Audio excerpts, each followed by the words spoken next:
Olá, turma, boa tarde, tudo bem com vocês? Estamos na nossa penúltima aula da nossa estratégias de vendas, módulo do FIC, formação continuada do jovem aprendiz. Bom,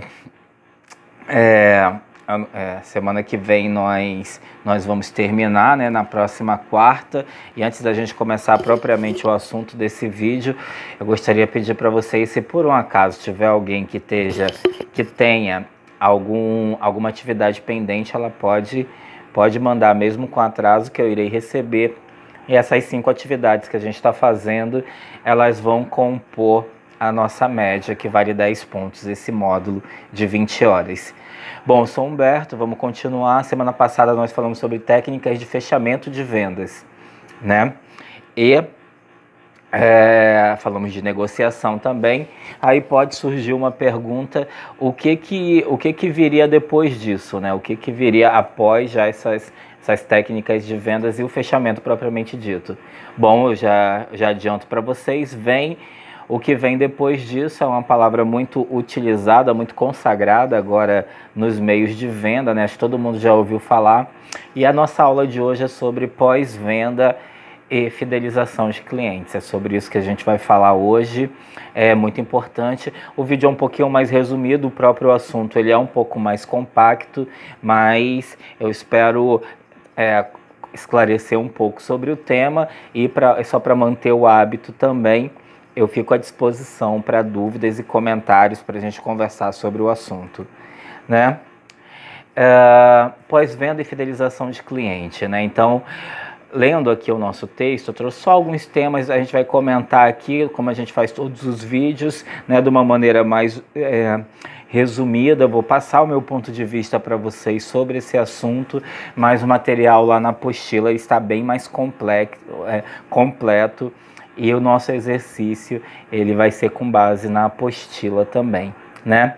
Pós-venda é um fator forte de influência no processo de solidificação dos negócios. A regra geral dessa fase é: depois da venda, não se esqueça do cliente, ou ele também se esquecerá de você. Então, só para a gente comentar aqui, nenhuma empresa de comércio, seja ele de produtos ou serviços, tem interesse em realizar uma única venda. Eu já comentei aqui com vocês, os vendedores, todo mundo que trabalha com venda, almeja chegar naquele ponto da carreira onde ele somente tira pedidos. Não precisa mais toda aquela negociação, o cliente já conhece e gosta daquele produto ou serviço e já volta diretamente com ele. O pós-venda, a gente vai falar os cuidados que precisam ter, é exatamente isso. É aquela atenção que a empresa, que o vendedor precisa ter com o seu cliente após, né? E só acrescentando também, a palavra fidelização e pós-venda já vem sendo trabalhada há um bom tempo nesse meio, né? E ultimamente a gente está ouvindo falar muito a palavra, eu já comentei com vocês também, encantamento, né? Então eu ouço falar muito também do padrão Disney de encantamento, tal, de atendimento, e esse modelo do negócio deles lá da Disney, Disney World, Walt Disney, aquela coisa toda, esse padrão de encantamento para o cliente está sendo posto também em todos os outros segmentos onde acontece atendimento ao cliente, tá? Mas o nosso foco aqui é pós-venda e fidelização, tá? Só para constar também, eu estou na página 53 da apostila. Tá bom? E eu não sei se o áudio está bom, assim, porque tem vários ruídos aqui. Já tinha um ar ali que eu esqueci de desligar, que tá com um barulho horroroso. E agora tá tipo um grilo aqui, um inseto aqui. Depois eu vou dar uma verificada se dá para passar esse áudio. Voltando a falar de pós-venda, né? Fatores que influenciam nessa fidelização. Fidelização, como a palavra já diz, clientes que preferem determinada marca ou produto, só consomem daquele mesmo vendedor, são fiéis àquele produto ou serviço. Então, os fatores que influenciam e que são sinais também de uma pós-venda. Meu Deus, hoje está demais aqui. E nós estamos gravando esse vídeo aqui, eu estou gravando esse vídeo aqui na meia-noite de terça. Então passou já... o negócio tá frenético aqui na quebrada hoje. Então vamos lá. É moto, é cachorro. Deixa eu voltar para o foco aqui. Voltando, perdão, turma, fatores que influenciam na fidelização e são sinais também de uma pós-venda bem executada, né? Prazos de entrega. Se for possível em uma semana, diga 10 dias. O que isso quer dizer? Não se comprometa com aquele prazo muito apertado, que você corre uma série de chances de atrasar. Porque se atrasar um dia, você já vai deixar uma impressão muito negativa com o cliente e ele vai registrar só aquele atraso que você cometeu. Então é muito comum também nas nossas vendas assim, de 2020 para cá, né, da pandemia para cá, né, eu venho comprando bastante online também, e eles colocam lá 20, 25 dias de prazo e chega em uma semana, chega em 10 dias. Então essa é a estratégia de botar um prazo um pouco maior para o cliente já se preparar para aquilo e surpreender chegando um pouco antes, né?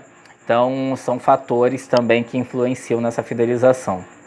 Garantia e assistência técnica. Nunca fale de garantias não comprovadas e mostre, se solicitado, as opções de assistência técnica. Então é um compromisso que o vendedor ele precisa ter com o seu público, né? com o seu cliente. Garantia, né? Tem muitas lojas hoje que estão trabalhando inclusive com garantia estendida, né? E uma experiência pessoal minha numa grande rede de lojas que a gente conhece aqui em Manaus, que trabalha muito com essa garantia estendida, e a vendedora já estava colocando automaticamente essa tal garantia extra que a gente paga no valor do produto. Eu entendo que todos os vendedores tem meta para cumprir das suas vendas, mas eu não achei muito ético. Talvez era uma garantia boba de um ventilador. Se tivesse oferecido, provavelmente eu teria comprado, mas só por essa esperteza, né, por essa falta de ética de já colocar direto no valor do serviço e esquecer de avisar. Só por causa disso também já me deixou também uma impressão muito ruim, tanto da vendedora quanto do estabelecimento. Então a gente tem que tomar muito cuidado com a relação ali do cliente e da impressão que a gente está passando, tá bom? Mas garantia e assistência técnica são fatores de pós-venda, né? De cuidado que garante uma fidelização também com o cliente. Reclamações pós-venda. Nós estamos falando aqui de fatores que influenciam nessa fidelização.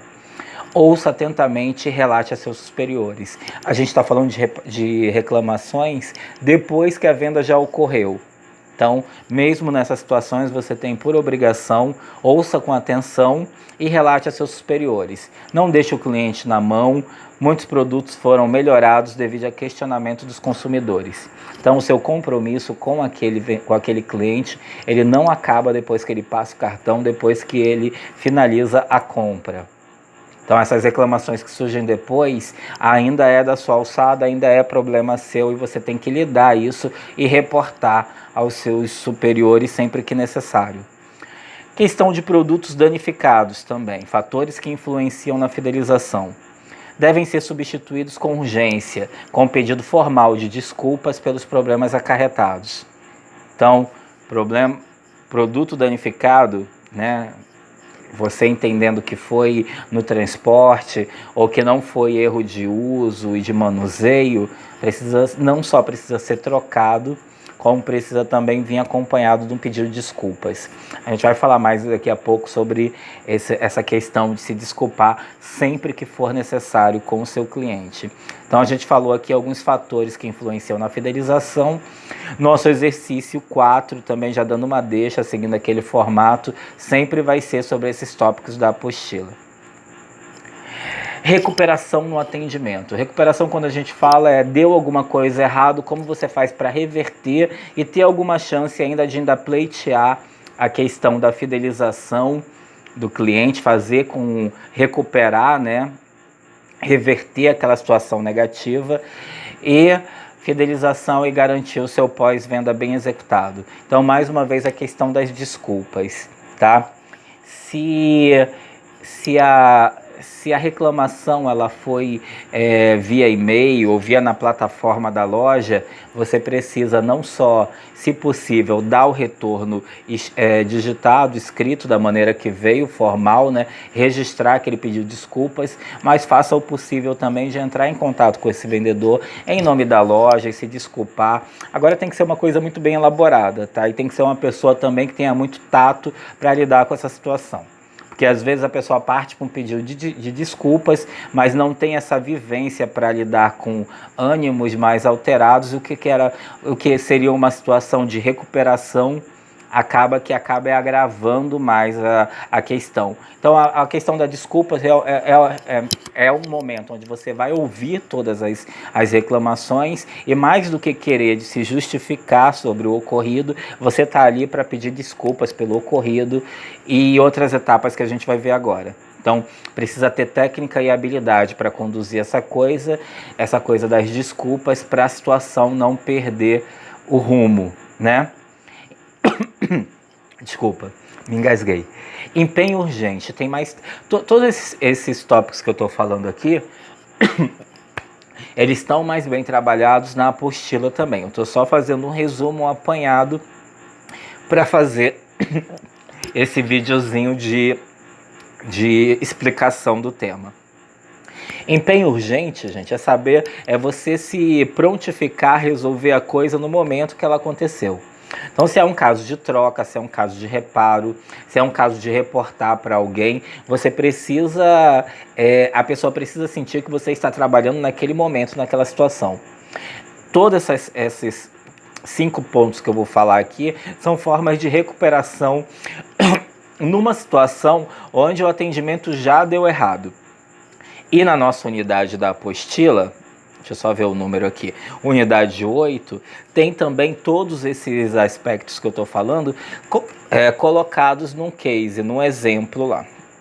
Então tá, empenho urgente é você realmente resolver com ações, nós não estamos falando mais aqui de desculpas, mas você fazer algo com ação na ocasião que aconteceu aquela situação desagradável com o cliente, tá? Empatia, essa palavra é um outro tópico também da recuperação do atendimento. Empatia é você se colocar na perspectiva do cliente, é você entender o que ele está passando, né? É você ouvir bastante o que ele está te colocando e se comportar de maneira empática, é isso, é você se colocar na posição dele, de consumidor, de cliente, e se prontificar para resolver. Empatia é uma palavra que vem sendo trabalhada à exaustão nesses últimos tempos, né? Mas na teoria eu tenho certeza que todo mundo já está bastante habituado, né, com o conceito. É aquela habilidade de você se colocar no lugar do outro, só que a prática a execução é um pouquinho mais complicada. Isso envolve muito bem escutar e ouvir, entender o que o outro está falando e tentar olhar as coisas na perspectiva dele também. Então, num processo de recuperação do atendimento que já desandou, deu errado, empatia é fundamental. Compensação deu alguma coisa errada, eu vou te oferecer alguma coisa para compensar. Pode ser um desconto numa próxima compra, pode ser um outro produto de cortesia, pode ser uma troca. Então, quando você consegue fazer uma compensação, na minha modesta opinião, eu acho uma grande forma de você recuperar esse atendimento que deu errado. Olha, primeiro a gente segue todo o roteiro. Desculpa por tudo que aconteceu aqui. Aí o empenho urgente, você já faz uma ação ali na hora, se coloca no lugar do cliente e coloca, olha, como forma de compensação eu vou te oferecer isso, isso e isso. Tá bom? É claro que essa questão de compensação sempre tem que ser vista também com o seu superior imediato, se você pode, e você pode até propor mesmo pro superior. Olha, um grande cliente nosso passou por essa situação aqui, o que eu posso oferecer em caráter de compensação para a gente reverter e não perder a fidelização que a gente já tem com esse cliente, tá bom? Tudo isso está muito mais bem trabalhado na leitura que vocês vão fazer. E o último tópico aqui, na recuperação do atendimento, é uma palavrinha que a gente já usa bastante, mas ela é de origem inglesa, é o follow-up. origem americana, na verdade, eu acredito, né? Follow-up, a gente fala muito followers, né? Seguidores. Follow-up é fazer o acompanhamento. É seguir aquele processo do começo até o fim.